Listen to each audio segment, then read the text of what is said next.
யமன் அஞ்சியது மனைவிக்குத்தான். யம தர்மராஜன் ஒரு முறை பூமிக்கு வந்தபோது அழகான ஒரு பெண்ணிடம் தன் மனதை பறிகொடுத்தான். அவள் மானிட பெண் என்றாலும் அவளை மணந்து சில காலமாவது வாழ வேண்டும் என்ற ஆசை அவனுக்கு வந்து விட்டது. இந்த மானிட பெண்ணை மணந்து அழகான ஆண் குழந்தைக்கு தகப்பனார் ஆனார் யமதர்மர்.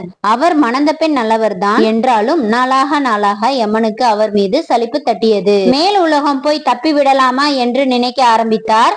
ஆனால் பிள்ளை மேல் இருந்த பாசத்தால் அவனை நிர்கதியாக விட்டு போக மனமும் வரவில்லை. தத்தளித்தார். மகன் கொஞ்சம் வளர்ந்ததும் மனம் விட்டு அவனிடமே பேசினார். அவனுடைய அம்மாவிடமான தனக்குள்ள பயத்தையும் விளக்கினார். மகனே, நீ சிறந்த வைத்தியராக வேண்டும். மரண தருவாயில் இருப்பவர்களை கூட நீ காப்பாற்ற முடியும். எப்படி தெரியுமா? ஒருவர் மரணம் அடைவதாக இருந்தால் நான் அங்கு இருப்பேன். உனக்கு மட்டும் கண்ணுக்கு தெரியேன். நான் அங்கு இருந்தால் அவருக்கு வைத்தியம் செய்யாதே. நீ வைத்தியம் செய்து அவர் இறந்து போனால் உன் புகழ் குறையும். எனவே யாருக்கு வைத்தியம் செய்தாலும் நான் அங்கு இல்லையெனில் தைரியமாக மருந்து கொடு.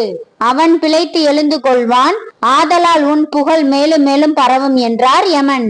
மனைவியிடம் சொல்லிக் கொள்ளாமல் மகனை அணைத்து கண்ணீர் விட்டு யமதர்மன் நழுவி விட்டார். மகன் மருத்துவம் படித்து மகத்துவம் பெற்றான். அவன் வைத்தியம் செய்தால் எப்படி இருப்பவனும் பிழைத்துக் கொள்வான். ஒருவர் கூட சாகவில்லை. எல்லோரும் ஆச்சரியப்பட்டார்கள். எவருக்காவது வைத்தியம் செய்ய போகும்போது எதிரில் அப்பாவை யமனை பார்த்தால் கும்பிட்டு விட்டு வெளியே வந்து விடுவான். இந்த வைத்தியன் கைவிட்டால் பிறகு மரணம்தான் என்று ஊரே புகழ்ந்தது. கொஞ்ச நாளில் அந்த ஊரின் அரசனின் மகள் நோய்வாய்ப்பட்டாள். யார் வைத்தியம் பார்த்தும் பயனில்லை. இவனை அழைத்தார்கள். என் மகளை காப்பாற்றினால் அவளையே உனக்கு மனைவியாக தருகிறேன், ராஜ்யத்தையும் தருகிறேன் என்றார் ராஜா. அவள் படுத்திருக்கும் அறைக்குள் போன வைத்தியனுக்கு அதிர்ச்சி. யமன் அப்பா நின்று கொண்டிருந்தார். வைத்தியம் செய்தால் பிழைக்க மாட்டாள்.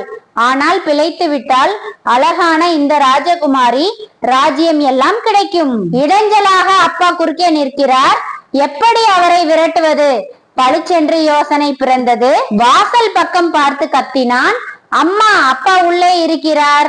ரொம்ப நாளா அப்பாவை காணோம்னு தேடினாயே, இங்கு இருக்கிறார் என்று அலறினான். அவ்வளவுதான். துண்டை காணோம், துணியை காணோம் என்று யமன் ஓட்டமாய் ஓடினான். சிரிக்க மட்டுமே இந்த கதை, சிந்திக்க அல்ல. மற்றொரு பதிவில் சந்திக்கலாம். நன்றி, வணக்கம்.